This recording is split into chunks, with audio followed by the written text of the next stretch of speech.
Provavelmente, você não se considera alguém que lida particularmente bem com dinheiro. Você nunca criou uma planilha viral, não possui uma estratégia de investimento complexa e certamente não se aposentou aos 32 anos para viajar pelo mundo com renda passiva. Pelos padrões de como o sucesso financeiro se parece na internet, você se sente bastante comum. No entanto, o que é tão interessante sobre as pessoas que realmente lidam bem com dinheiro é o fato de que elas raramente se parecem com o que esperamos.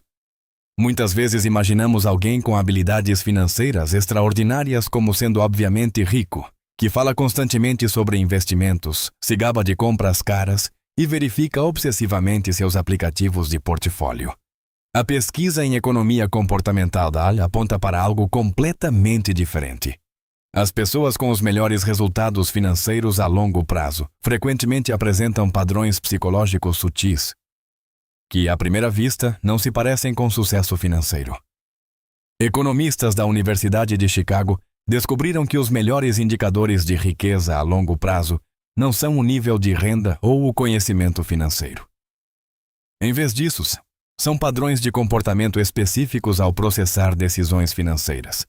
Padrões que a maioria das pessoas que os possuem nem sequer reconhecem como incomuns. Este vídeo aborda 15 sinais de que você talvez lide melhor com dinheiro do que imagina. Alguns deles parecerão óbvios. Outros contraditórios. E alguns podem até causar desconforto por revelarem custos ocultos que você não sabia que estava pagando. Se você se identificar com mais da metade desses pontos, provavelmente está se saindo melhor do que a maioria, mesmo que não pareça. O primeiro sinal é contraintuitivo. Você quase não pensa em dinheiro. Não porque seja descuidado, mas porque automatizou sua vida financeira, a tal ponto que o dinheiro se torna invisível. Suas economias são transferidas automaticamente, suas contas se pagam sozinhas, e seus investimentos ocorrem sem a necessidade de tomar uma decisão todos os meses. Pesquisas da Universidade de Cornell revelaram que as pessoas que automatizam suas economias e o pagamento de contas experimentam significativamente menos estresse financeiro e constroem mais patrimônio ao longo do tempo do que aquelas que gerenciam tudo manualmente. Seus cérebros não estão constantemente tomando microdecisões sobre se devem economizar ou gastar dinheiro. Elas construíram sistemas que tomam a decisão certa automaticamente. O córtex pré-frontal, a parte responsável pelas funções executivas e pela força de vontade, tem uma capacidade limitada. Cada decisão financeira esgota um pouco dessa reserva. Pessoas que realmente lidam bem com dinheiro entendem isso intuitivamente. Elas eliminam a decisão por completo. Se a gestão do dinheiro parece não exigir esforço, porque você a configurou de forma a não demandar trabalho constante, isso não é sorte. É uma habilidade que a maioria das pessoas nunca desenvolve. Aqui está outro sinal que surpreende a muitos. Você sente algo em relação a dívidas que beira o desconforto físico. Muitas pessoas com uma forte gestão financeira não descrevem a dívida como um conceito financeiro, mas como uma sensação física. Elas dizem coisas como: parece pesado ou não consigo dormir quando devo dinheiro. Isso não é apenas uma metáfora. Estudos com exames de ressonância magnética funcional mostram que, em algumas pessoas, as dívidas ativam as mesmas regiões neurais associadas à dor física, à detecção de ameaças.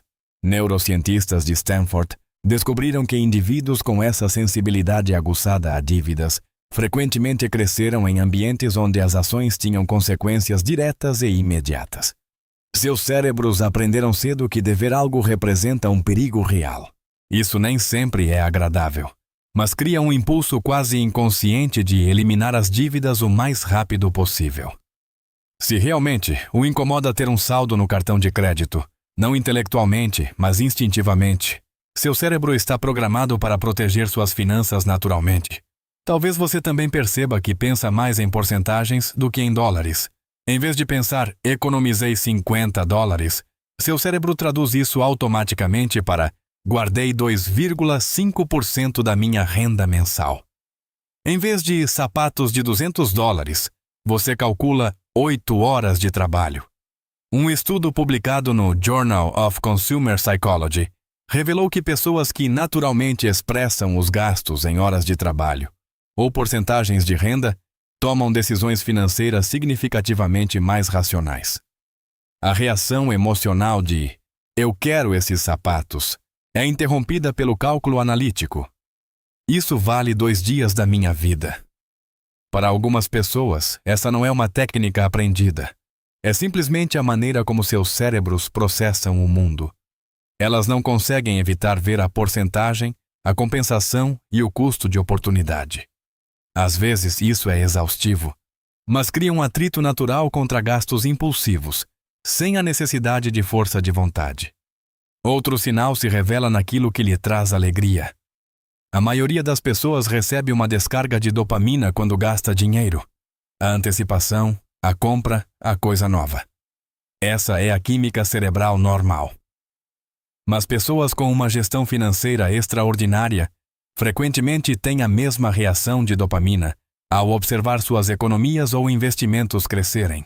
Um estudo da Universidade da Pensilvânia de 2018 usou exames de imagem cerebral para investigar a tomada de decisões financeiras e descobriu que alguns indivíduos apresentam uma ativação elevada do centro de recompensa ao verem os saldos das contas crescerem, mesmo com pequenas quantias. Seus cérebros literalmente consideram o ato de economizar tão gratificante quanto outros cérebros consideram o ato de gastar. Não se trata de ser avarento ou de se privar de algo. Se realmente é bom observar seu patrimônio líquido aumentar, não apenas intelectualmente satisfatório, mas de fato prazeroso, a química do seu cérebro lhe proporciona uma enorme vantagem. A descarga de dopamina ao comprar algo desaparece rapidamente, mas a satisfação de ver os juros compostos em ação nunca perde a graça. Aqui está algo que parece invertido. Você pensa demais em pequenas compras, mas toma grandes decisões financeiras de forma relativamente rápida. Você passa 20 minutos pesquisando qual marca de café comprar e comparando o custo por onça, mas depois investe com confiança $10.000 em um fundo de índice sem muita hesitação. Isso faz sentido quando se entende como o cérebro processa padrões em comparação com anomalias. Pequenas compras são padrões, decisões repetidas que se acumulam ao longo do tempo. Um estudo do MIT revelou que pessoas que otimizam cuidadosamente pequenos gastos recorrentes tendem a construir significativamente mais patrimônio do que aquelas que se concentram apenas em grandes compras. Como as pequenas decisões são tomadas centenas de vezes por ano, as grandes decisões financeiras, em contraste, geralmente já foram decididas antecipadamente por meio de pesquisa e planejamento. Quando chega o momento, é apenas uma questão de execução. Se você quebra a cabeça por causa de uma assinatura de $5, mas permanece tranquilo em relação às suas contribuições para a aposentadoria, suas prioridades estão, de fato, na ordem certa. Outro sinal revelador é que você se sente realmente desconfortável com a inflação do estilo de vida. A maioria das pessoas experimenta o que os economistas chamam de lifestyle creep, inflação do estilo de vida. Quando a renda aumenta, os gastos também aumentam proporcionalmente, mas pessoas com uma forte gestão financeira descrevem uma resistência psicológica a esse padrão. Elas se sentem genuinamente desconfortáveis quando seus gastos se ajustam demais à sua renda. Pesquisas do National Bureau of Economic Research revelaram que indivíduos que mantêm uma lacuna significativa entre renda e despesas, independentemente do nível de renda, constroem patrimônio em um ritmo que supera em muito o de seus pares. Isso nem sempre é agradável. Elas descrevem a sensação de estarem deslocadas, como se estivessem vivendo abaixo de suas possibilidades, mesmo quando suas condições melhoram consideravelmente. Seu cérebro se ancorou a uma base de gastos específica, e aumentá-la parece errado. Não moralmente errado, apenas errado, como usar sapatos que não servem. Isso às vezes leva a atritos sociais. Os amigos se perguntam por que você ainda dirige o mesmo carro. A família pergunta por que você não reforma sua casa. Mas sua zona de conforto interna não mudou só porque sua conta bancária mudou. Pessoas que lidam bem com dinheiro também tendem a tratar seu eu do futuro como uma pessoa real, não como um conceito abstrato. Quando se imaginam aposentadas aos 65 anos vivendo de economias, essa pessoa parece viva e presente. Estudos com realidade virtual no Virtual Human Interaction Lab de Stanford revelaram que o comportamento de poupança das pessoas muda drasticamente quando elas interagem com avatares envelhecidos de si mesmas. Mas algumas pessoas têm essa conexão mental naturalmente, mesmo sem a tecnologia. Quando consideram uma compra, não pensam apenas: eu quero isso agora. Elas pensam: meu eu de 65 anos gostaria que eu tivesse isso? Ou gostaria que eu tivesse investido esse valor em vez disso? E elas realmente se importam com o que essa pessoa do futuro pensa, porque para elas, essa pessoa do futuro já é real. Relacionado a isso está algo que os psicólogos chamam de previsão afetiva. Você sente remorso pela compra antes mesmo de comprar. A maioria das pessoas sente aquele arrependimento profundo após uma compra, quando chegam em casa e pensam: eu realmente precisava disso? Mas pessoas com uma forte gestão financeira frequentemente sentem isso com antecedência. Elas sentem o arrependimento antes que a transação ocorra. Um estudo de Princeton de 2017 revelou que indivíduos com fortes habilidades de previsão afetiva, em contextos financeiros, fazem menos compras impulsivas e relatam uma maior satisfação financeira a longo prazo.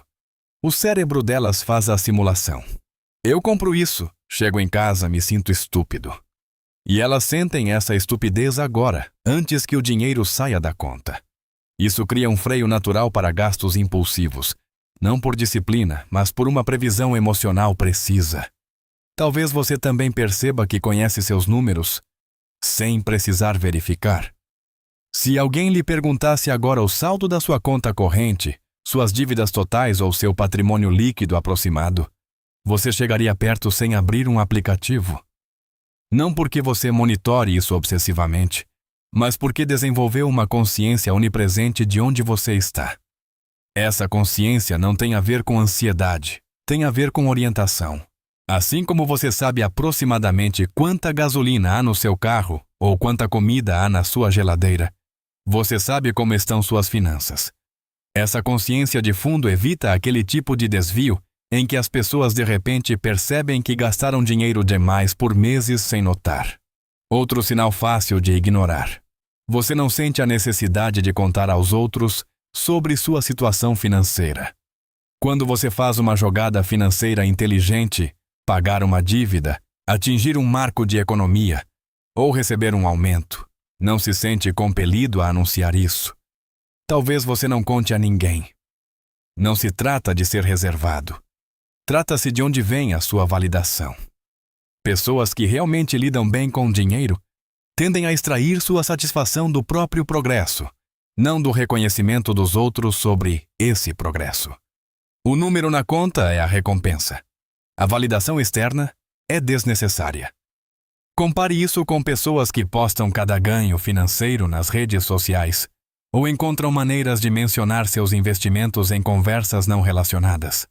A necessidade de divulgar isso frequentemente indica que a satisfação interna não é suficiente.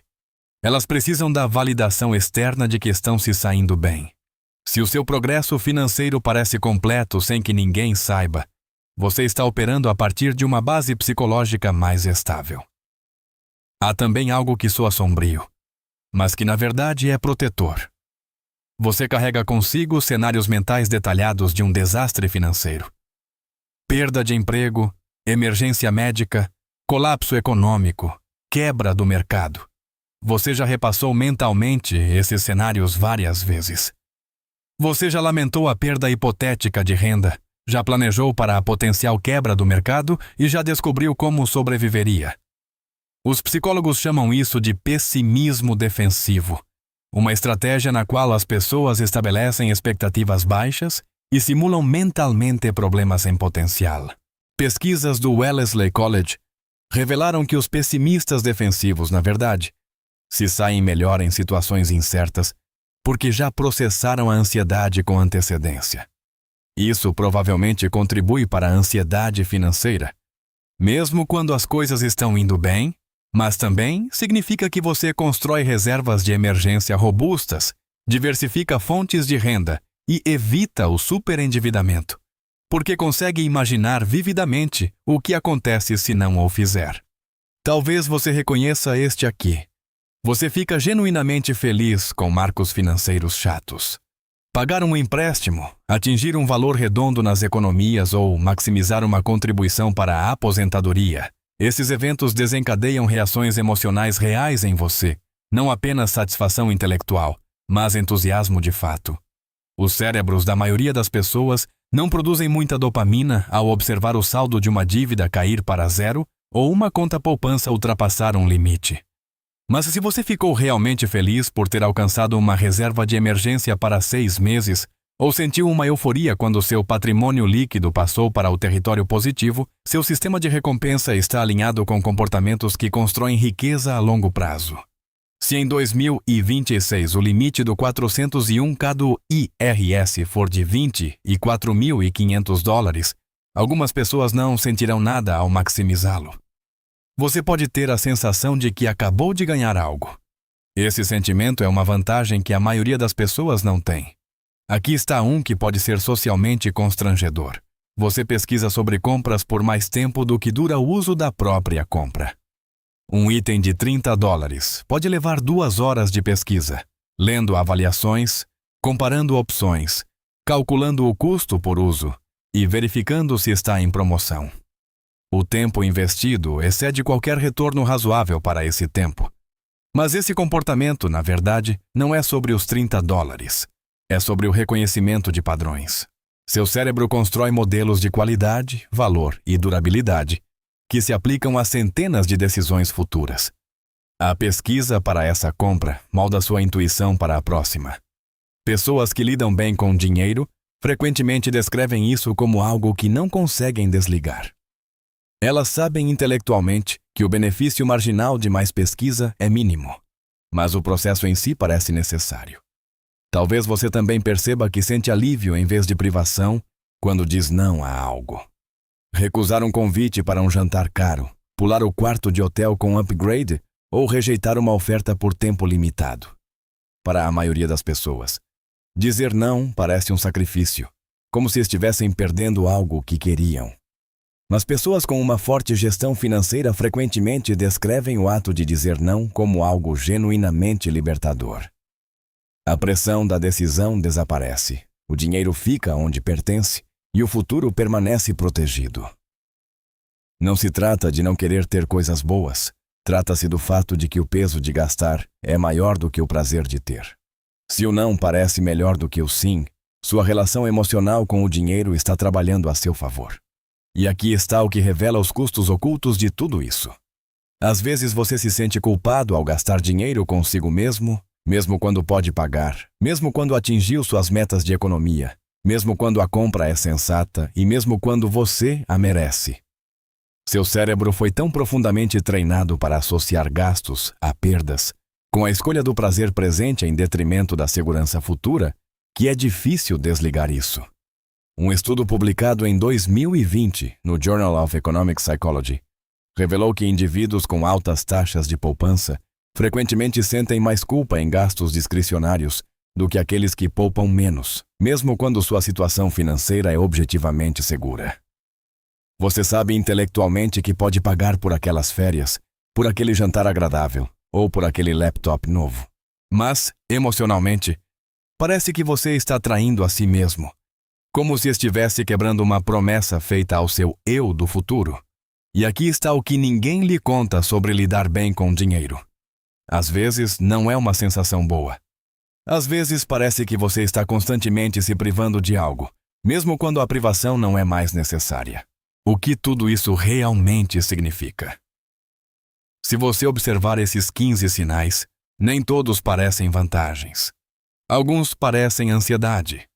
Alguns parecem excesso de pensamento. Alguns se parecem a incapacidade de aproveitar o momento presente. E você estaria certo. É exatamente isso que eles podem ser. A psicologia da gestão financeira é complicada. Estas não são pessoas que simplesmente dominam algumas técnicas financeiras. São pessoas cujos cérebros processam risco, recompensa, tempo e segurança de maneira diferente. Às vezes, essa diferença vem de experiências na infância. Às vezes, é simplesmente neurologia. Às vezes, desenvolveu-se como um mecanismo de enfrentamento durante dificuldades financeiras.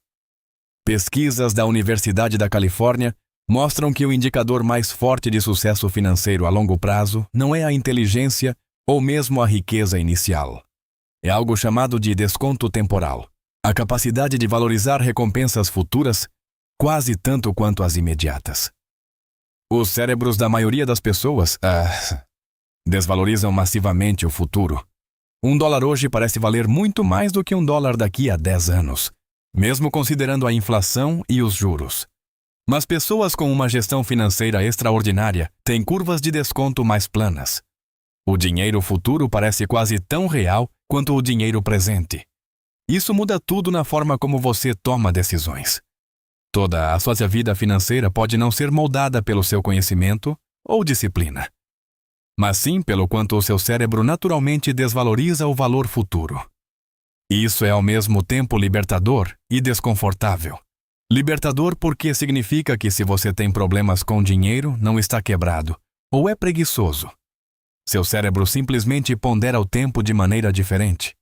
Desconfortável porque sugere que o sucesso financeiro talvez tenha menos a ver com escolhas do que gostamos de acreditar. Mas aqui a coisa se torna esperançosa. Embora a tendência básica possa ser neurológica, os comportamentos podem ser aprendidos e automatizados. Mesmo que seu cérebro naturalmente desvalorize muito o futuro, você pode construir sistemas que contornem isso.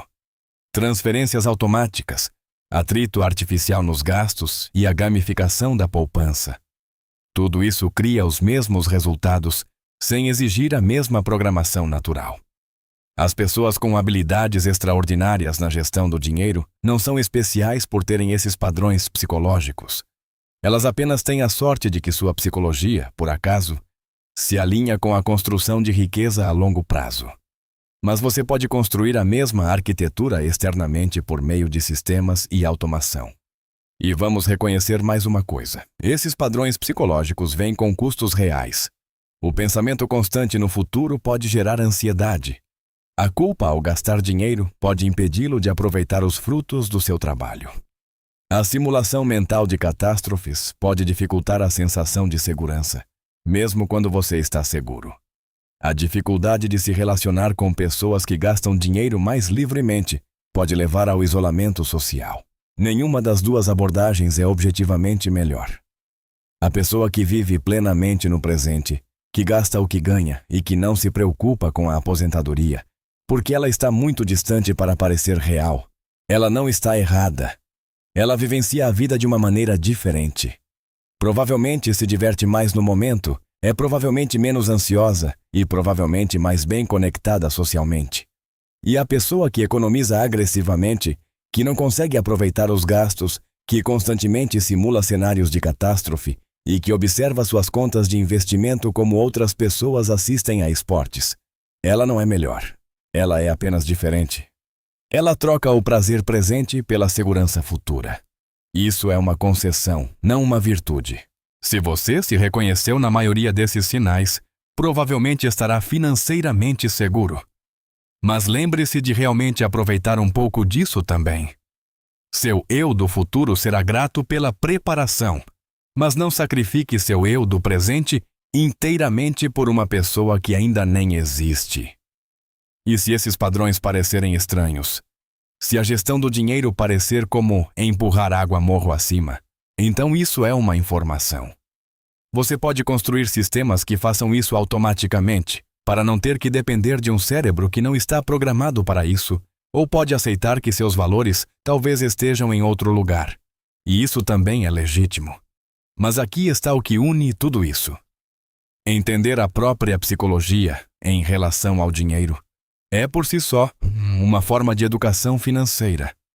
Não se trata apenas de saber como funcionam os juros compostos ou o que é um Roth IRA. Trata-se de entender por que você toma as decisões que toma.